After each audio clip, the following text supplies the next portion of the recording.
Well, welcome to Mornings with Michele. I'm Michele Foster and delighted that you chose to join me on my podcast today. Today, we are featuring, interviewing, and learning more about Michael Coluzzi. He's an extraordinary man, and I'm so anxious to learn about his journey because this man has depth. This man is super successful, super energized. He's got a heart of gold. And so I would like to just start by introducing what I know of Mike and then diving deeper into what Mike knows about Mike. So Mike started working at about 15 years old in his father's construction business. By the time he was 18 years old, he was running projects for him. The experience was an excellent training ground and a way to finance his education. In 1992, he graduated from college and got his first job as a staff accountant. In 1994, he went to law school and shifted to night school to begin working full-time in that law firm. This guy's a go-getter. He earned his law degree in 1998 and ensued 20 plus years working as an attorney, also working in corporate sales as a representative. He's a business owner, a real estate investor, professional network marketer, and a business advisor. That's a lot. So help me welcome Mike to the platform. Mike, good morning. Hi, Michele. Thank you. I appreciate the very, the great intro. So thank you. I appreciate having me. You have great energy. I love it. Well, thank you. It's my pleasure to have you. And what a bio. So what I want to do is, I know that we talked about Michael from 15 forward. What I want to do is I want to go back to Mike at 5 years old. So if I can ask you, first of all, what did they call you at 5? Were you Mike, Mikey, Michael? Who were you? I was always Mikey. I'm still Mikey. I love it. To all my wonderful Italian family from South Philly. I'm Mikey and always will be. I love it. Okay, Mikey. So talk to me about 5 years old. What were your dreams? What were the things that you thought about at that age? Okay, you ready for this? I'm ready. All right. When I was 5, I was diagnosed with Guillain-Barre Syndrome, which, if you're not sure what that is, it came up in the news, obviously through COVID, right? And it was something that I was probably one of the very few cases at the time, we're going back 1975, of a child having Guillain-Barre syndrome. And for the longest time, they had no idea what it was.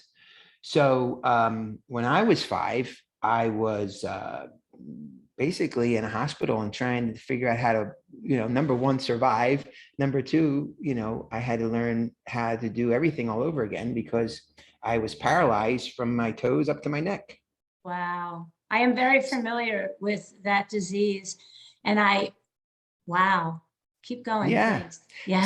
So no, it's okay. So what's interesting is, and why I share that is, number one, I never really thought much about it after it happened because, as you're going through these things, number one, I was 5, I was an absolute child, what my parents endured and my family's probably on many levels far worse than I had to endure. But there are memories and there's things that are totally embedded in my brain from that period of time that you just simply don't forget. So here we are now, 47 years later, I'm 52 in July. So that point is at that stage, just to kind of fast forward and not get too deep in the weeds, but ultimately when I was diagnosed with this, like I said, they didn't know what the heck was going on. So ultimately we had a family member who connected us with a child neurologist who was based out of New York, who literally came to my house because I was, at this stage, they didn't really know what was going to happen. And the local medical community was just really stumped. So he came in and, as the story is told to me, may not be entirely accurate, every part of it, but as your story has been relayed to me through the years, he came in and within minutes, he had diagnosed what I had. And they put me into Children's Hospital and I spent several weeks there and had to go through the process of the virus. So again, going back all these years, the treatment was far different than where it was now. So I had to go through the process. So, the spinal taps and the ventilator and all this crazy stuff. So, but eventually, after a few weeks, I started to get, recover. And then ultimately I was allowed to go home. And at that time I had to, relearn to walk, relearn to use my muscles. There was a tremendous amount of residual pain. And because if you know about Guillain-Barre, it basically erodes your nerve endings. Yes, it does. A virus that erodes your nerve endings, right? So anyway, so I was very fortunate at the time wherein, if you remember 1975, it was a great time for music. Yes. Right. Yes. Right. So I was very lucky to, there was a few people who were kind of allowed near me at that time, because remember, 5-year-old kid, really, going through a lot. But one was my uncle, who I love dearly. He's like my older brother at this point, but he was, a teenager in 1975. And he was one of about 3 people who were ever even allowed near me, because I was just really, unfortunately not in the best frame of mind, as you can imagine. So, so he would, over the summer of 1975, he was living at our house, and he every day would come to my, every day we would go down. We lived in a bi-level, throw on the latest and greatest album, and then start the process. And and that. What do you mean by start the process? Be very rehab. I had to rehabilitate my body to learn how to walk again, to use my muscles, right, and go through that process of recovery. So what fueled that recovery was the music. And as you know, I think, to me, music is probably the most amazing universal healer there is in the world. I agree with that. Yes. And as you can probably see from the albums behind me, some of them are from 1975. So from that point, I really developed an absolute love and passion for music. And there was probably some, maybe genetic programming there. Some family members really love music, but that really got embedded into my brain at a super really early age. And I love music. I mean, again, think of 1975 and all the great artists that were, just walking, like they were the gods walking the earth in our minds, right? So that was kind of how I lived my life at 5 years old. And so I was very lucky in a sense, because most 5-year-old kids aren't walking into record stores and buying Elton John and David Bowie and Emerson, Lake and Palmer records, but I was, which is cool. Oh my gosh. And and that love just translated. And then I became a drummer. And then, I would, like most kids, whether you're playing air guitar, or in my case, I would, I was just one of the tappers. I was a tapper, still am. and then by the time I was 9, I got a set of drums, and then I've been a drummer and player ever since, and just a total music lover. Wow. Yeah. Oh my gosh, that's fabulous. And, they do talk about, I know a lot of young people today, they listen to 70s and 80s, and they call it real music. I find that a fascinating comment that I hear a lot from younger folks. It's real music. Those were the years. So, wow. So let me ask you this, Mike. So through this process, which, the good, the bad, and now the great, who really stands out in your mind? You mentioned your uncle. Love for you to give him a name. Uncle who? My Uncle John. Uncle John. John Zagarella. He's a great guy. He's actually a priest. He's at the Dalesford Abbey. He lives at the Dalesford Abbey, and oh gosh, drawing a blank on where he lives. But anyway, the Dalesford Abbey, and then he's actually a guidance counselor at Archmere Academy down in Delaware. Sounds like an extraordinary man. Well, to Uncle John, hats off to him. So I really want to ask you, who do you feel really supported you? It seems like a lot of people came to you medically, emotionally, financially, but what one person, and maybe it is Uncle John, who's that one person that you can really attribute to your growing years? Who was really that support system for you? Well, I have a few, but he was definitely at the top of the Well, he was the top of the list, honestly. I mean, and we're still very, very close. And, there's a bond that you just never break. And then of course, I was the youngest of three. My, uh, again, very tight, close Italian family. So I don't, it's, for those of us who are listening, who are Italians and from the inner cities, you kind of get what that means. So that was it. We lived in, in a really interesting time because, my aunt lived across the street. My uncle lived around the corner. My other aunt and uncle lived up the street. So that was an extremely, extremely tight, bond, which was great. And that allowed a very guarded and insulated existence, which was wonderful. And I think what I've learned from that is just to be a really caring and loving and empathetic person and lead with your heart. Now, of course, when you get out into the outside world, I don't want to say the real world, because that is a real world. It's just Sure. different from the business world. So that was something that I did have to I did have to understand that there's a huge difference. And that took me a long time to understand, to create a different mindset, because so much of my formative years was built upon just caring and loving on people and helping them, whatever it took. It didn't matter. You get the call at 3:00, you're there. So, I mean, I know it sounds, maybe a little trite, but it's really not. I mean, that's the way. I don't think it sounds trite at all. Yeah, I mean, that's extraordinary. That is and was and still is our life. I mean, and I was very lucky that, I met my wife, Desiree. I met Desiree March 31st, 1986. So I was 15, she was 14. Wow. So we connected at a very early age because there were so many similarities with respect to our family and our families, to this day. I mean, we just have one big family, right? Which is great. It's a wonderful thing. We're very, very grateful for that. And we've had more stories and experiences than we can count. And I'm very, very, very grateful. So for this extent to the people who were the influential people, yeah, my uncle was huge. Obviously, I had a big brother. I was the youngest. So I had a middle brother and then my older sister. And I'm extremely grateful for my siblings. Wow. That's great. Love them. And then of course my parents were wonderful. So yeah, I mean, again, I was very, very lucky. So I want to go to now jumping into business, because you made a distinction between, I had to realize that your family life and your business life, there was a distinction.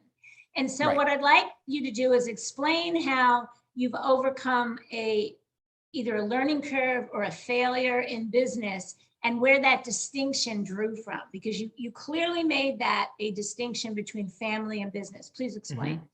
Sure. Well, it's, as one of my mentors always says, we are recovering from, right? Because as I mentioned to you earlier, a lot of these things it's not a switch that you turn on and off. It's more of like a regulator. You can regulate how and to what extent those feelings kind of emanate into your existence, and then you get better as time progresses, and as a person improves their ability to be perceptive of an onset of feelings. So they say, okay, I see where I am getting into possible hot water, so to speak. Let me back off. Let me make sure that I don't put myself in a situation that I become susceptible to struggle or failure or disappointment, all these things. So when I began to really understand the difference is really, when I started law school, right? I went to law school and I got engaged. And then once I got engaged, I realized I got to get a job because I was getting married. So I wound up getting a job at a law firm. And you got to remember too, like I never, for the most part, with the exception of a 2-year stint at an insurance company working as a staff accountant before I went to law school, most of my experience has always been family business, just grinding and grinding and grinding away. So my outside experience, outside of, like I said, that short corporate stint, was when I went to work for a law firm, and I had a great mentor while I went to that law firm. But what I didn't understand was the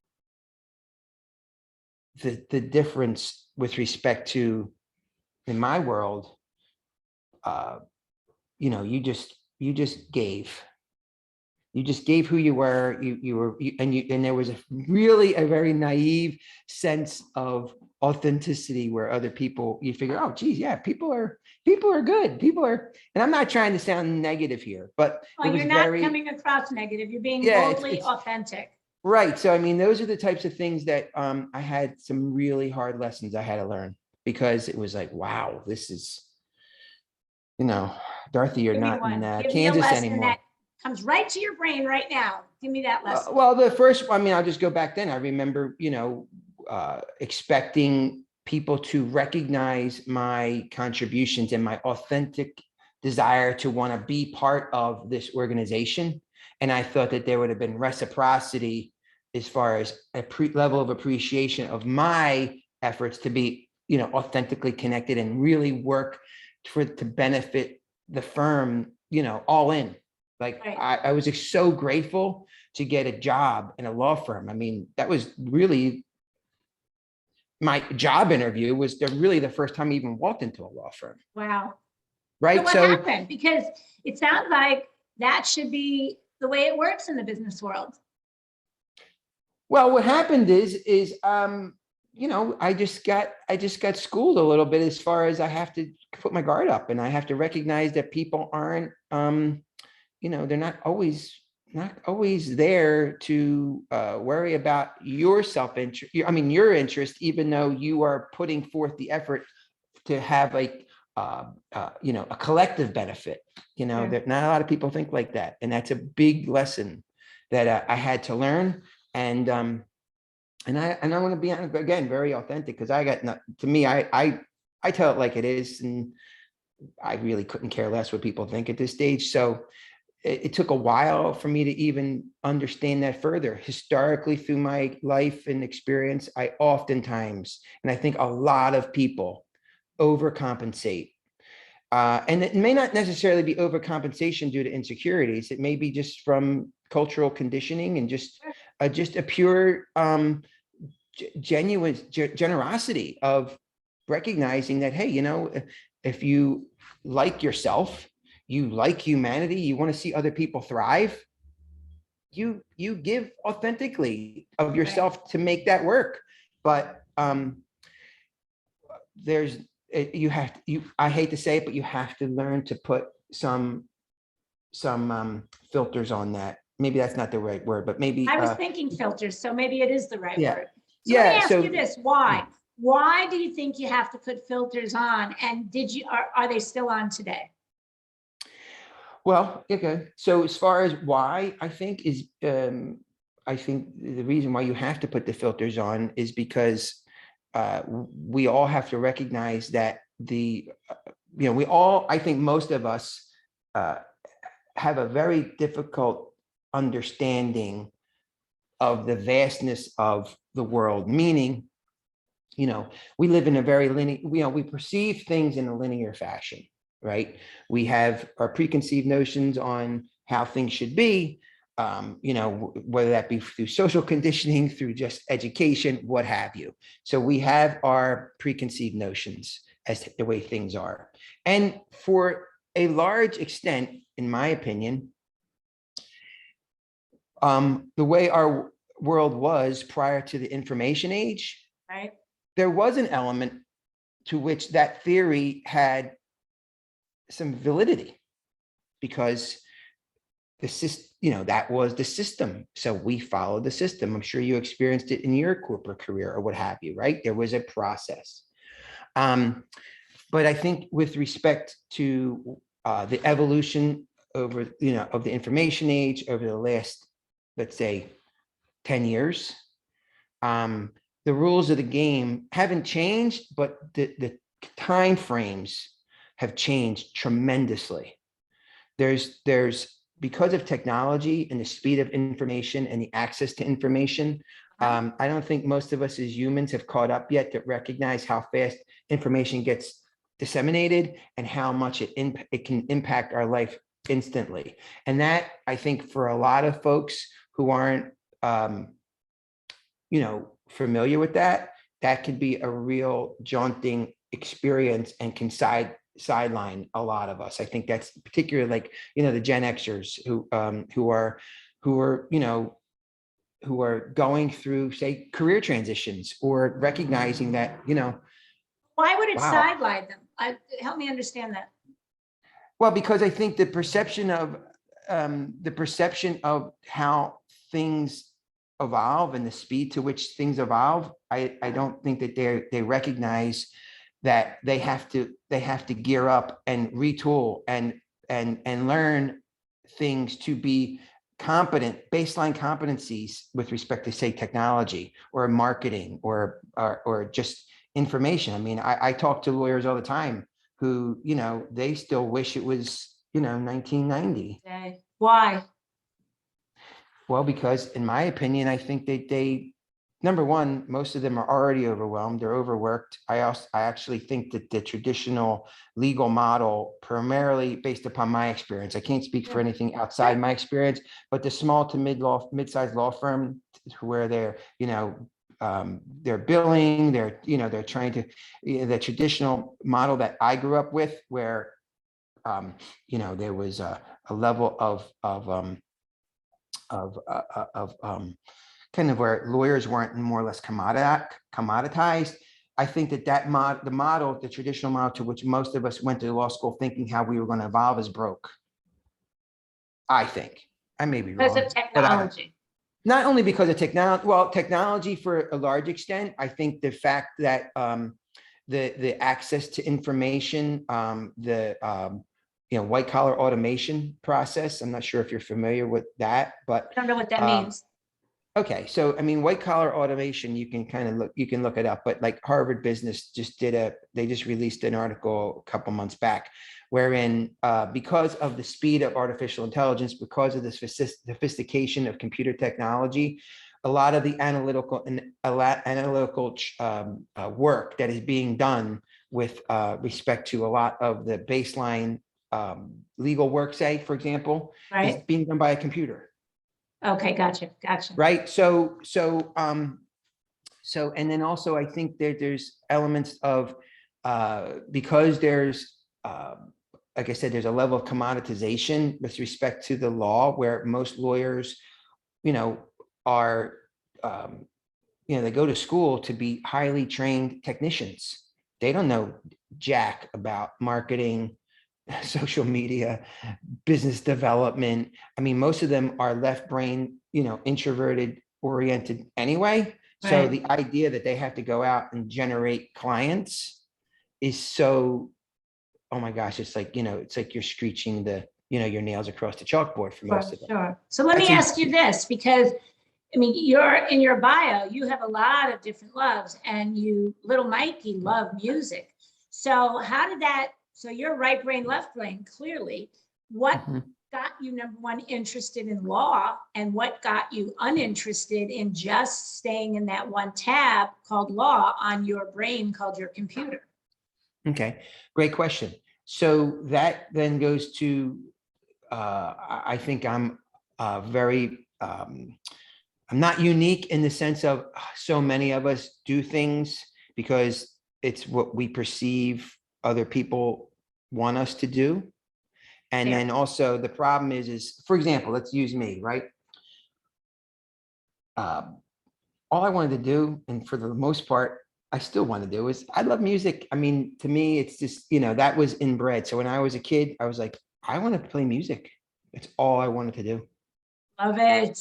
Right. But, my parents were, obviously concerned. So it was always a question of, and there was no validation of that. They let me have lessons and things like that. But like, when I mean to tell you, like, all I cared about, and like, again, I'm not unique in this sense. I just wanted to play music. That to me was, all it was. And I daydreamed about it. I lived it. It's all I cared about. But, that desire said, hey, you could do that as a hobby, but you need to, like most parents, they don't want their kids to fail, quote unquote. But the thing that they missed was, and this is what I talk to my clients about all the time, is you don't have time to waste. Okay. You don't have time to waste.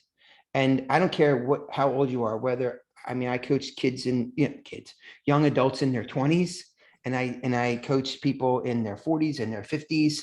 And I'm like, if you are not clearly and purposely aligned with your highest and what makes you grounded, right?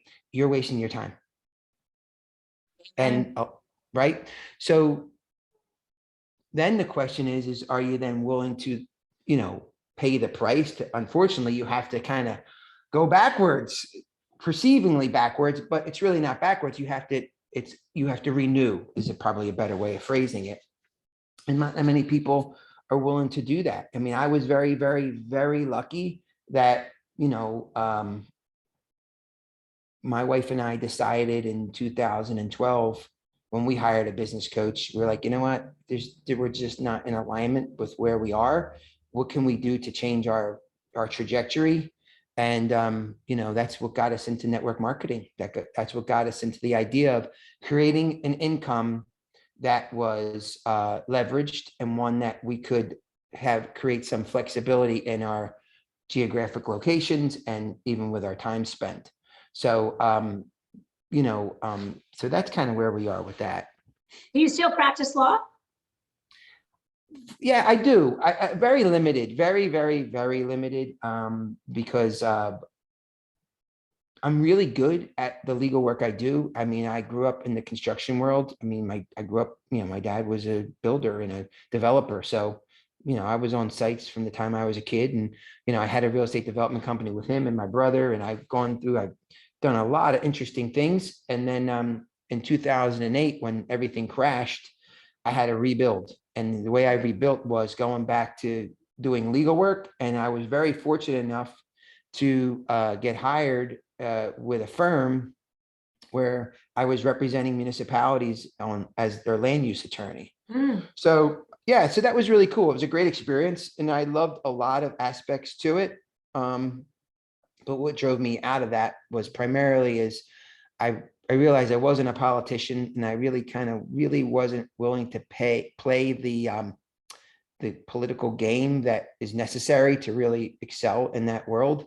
And then also I realized that my home life wasn't aligned, and I think probably a lot of us can relate to this, and I'm sure there's tons of people, the big houses, the cars, none of that means crap.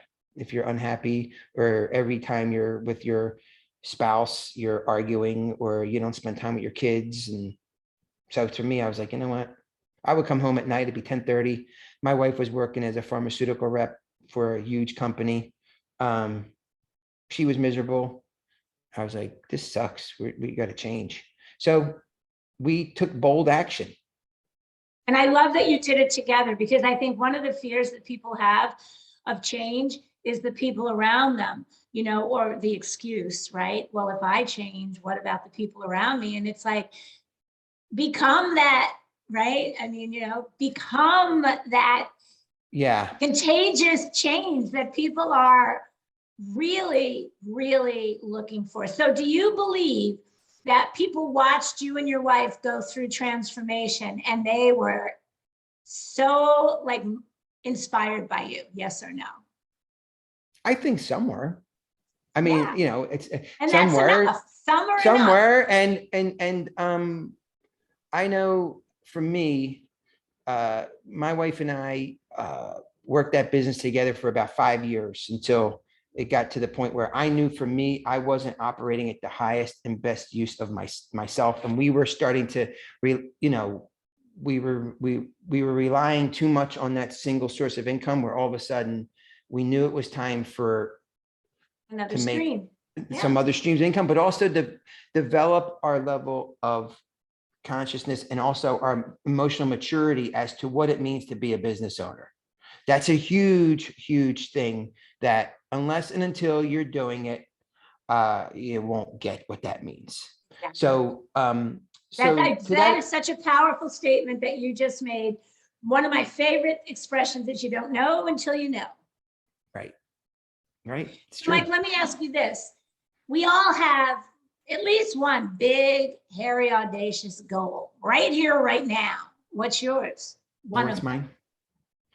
One of them is to leverage what I'm doing now on a much larger scale. And what does that mean? What does that mean is basically, I want to be able to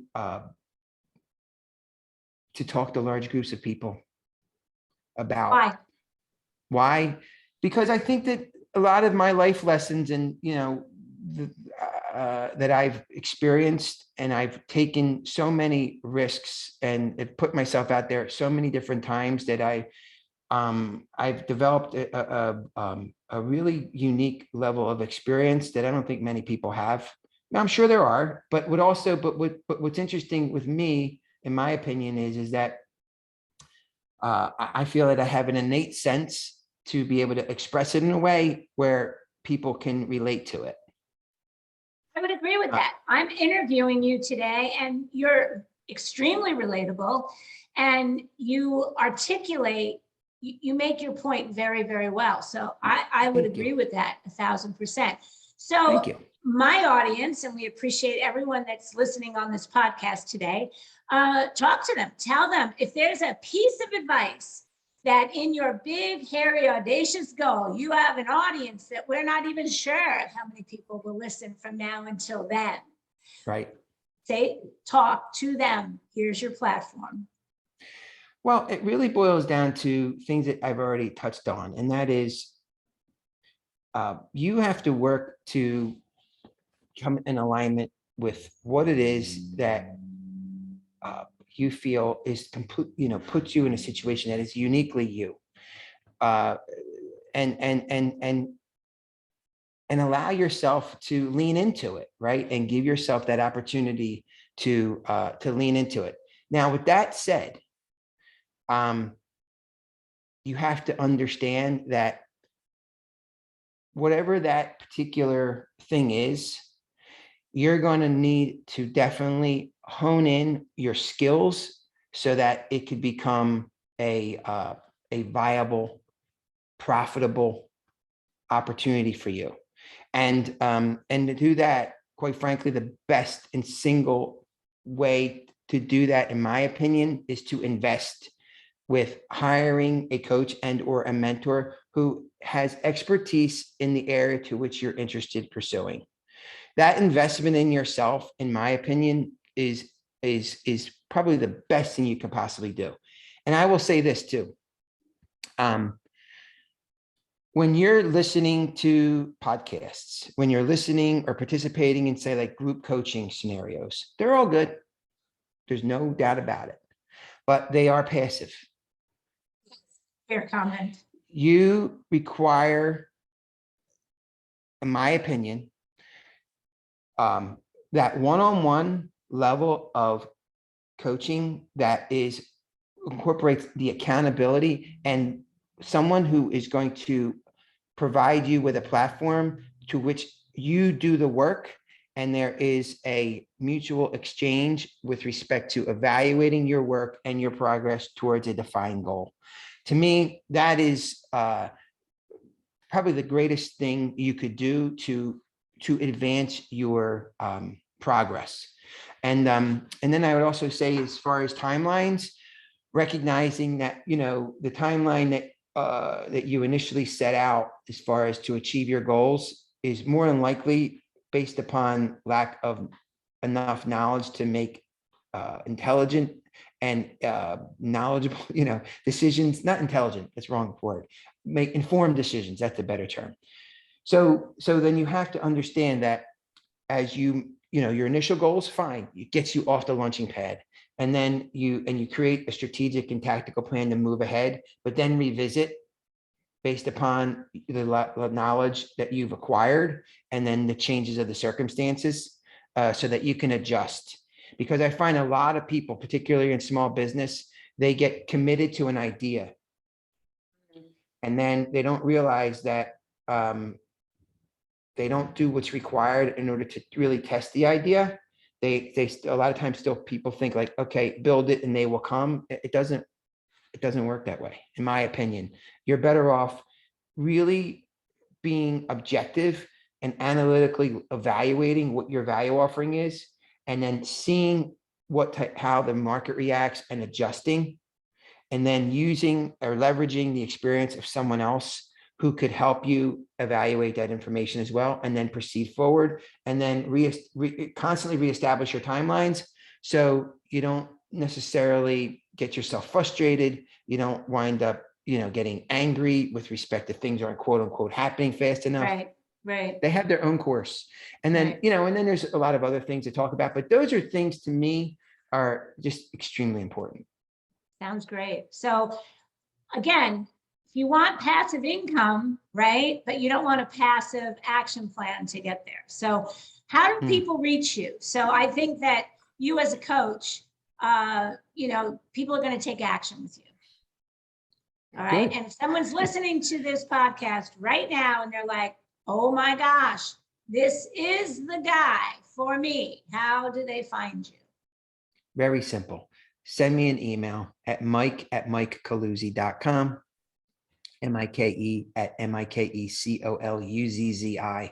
Can't get much easier than that. Just basically tell me that you heard, the podcast here on Michele Foster's podcast and want to talk to me.